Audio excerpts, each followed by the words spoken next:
dados, né? Por que não houve o monitoramento e avaliação dessa política? O monitoramento e avaliação ele não deve ser feito depois de 10 anos. Ele é um monitoramento constante, ele é contínuo, ele é mensal. Precisa ser feito um relatório anual da política pública para que a gente perceba, não só quem está entrando pela política, mas o impacto dessa política dentro da instituição. O que a gente tem percebido, né, quem viu a universidade antes da política de cotas e após a política de cotas, percebeu a riqueza que foi a entrada dos universitários negros, enfim, indígenas, pessoas trans, mas a gente está percebendo também que tem muitas pessoas adoecendo dentro da universidade porque não há políticas de permanência, né? A gente percebe esse adoecimento, as pessoas estão se suicidando dentro da universidade porque não há política de permanência. Então, para além do debate, né, militante, do debate ativista, a gente tem que perceber também a qualidade que se tem de se assumir esse debate também dentro dessa esfera mais de organizar os dados, né?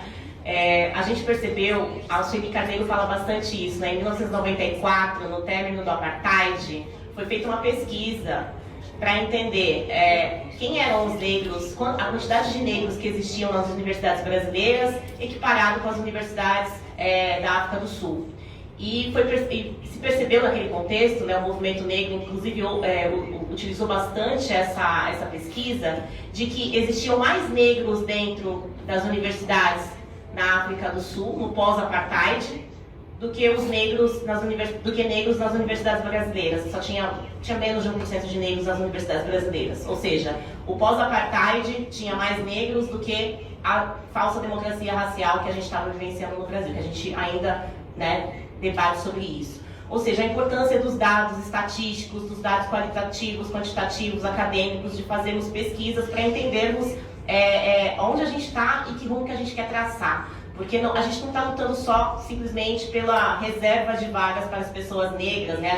Primeiro a gente fez todo um debate para que houvesse as cotas raciais, a gente teve que fazer esse debate também, que foi um debate pedagógico também, da importância disso, do quanto isso pauta a nossa própria democracia, né? O quanto a gente teve que lutar também sobre a questão do ponto de vista de se organizar, que era necessário cotas raciais e não somente cotas sociais, né? Que era uma defesa que a gente fez. Depois a gente organizou um outro debate sobre a importância das comissões de heteroidentificação, que de fato não são tribunais raciais, mas que promovem ali a importância de que a gente não tenha fraude nas políticas afirmativas, que é outro ponto também que a gente percebe muito, né, nos concursos públicos ou nos cursos mais elitizados, que isso é muito notório, as fraudes nas cotas raciais. Então, é um debate que a gente faz com a sociedade, mas é um debate também que a gente tem que fazer a partir de pesquisas, né? Então, acho que o rumo da audiência pública é também tratar desse ponto, né? O que o MEC tem feito e trazido, porque agora está passando aí vários informes para as universidades, para que as universidades passem dados acerca da quantidade de negros, enfim, trazer algum dado de monitoramento e avaliação, coisa que não foi feita, né? Ou coisa que parou de ser feita, né? Que a gente sabe o que foi que aconteceu com a CEPIG, enfim, e o Ministério da Educação, como tem sido usado e tudo mais. Então, acho que esse ponto é fundamental, né, que a gente discuta a relevância política desse tema, mas que a gente também não perca esse horizonte da importância do olhar mais profundo, acadêmico, porque a gente tem muito acúmulo, tem muita gente, inclusive pessoas negras que entraram pela política de cotas, que estudam o impacto das políticas de cotas.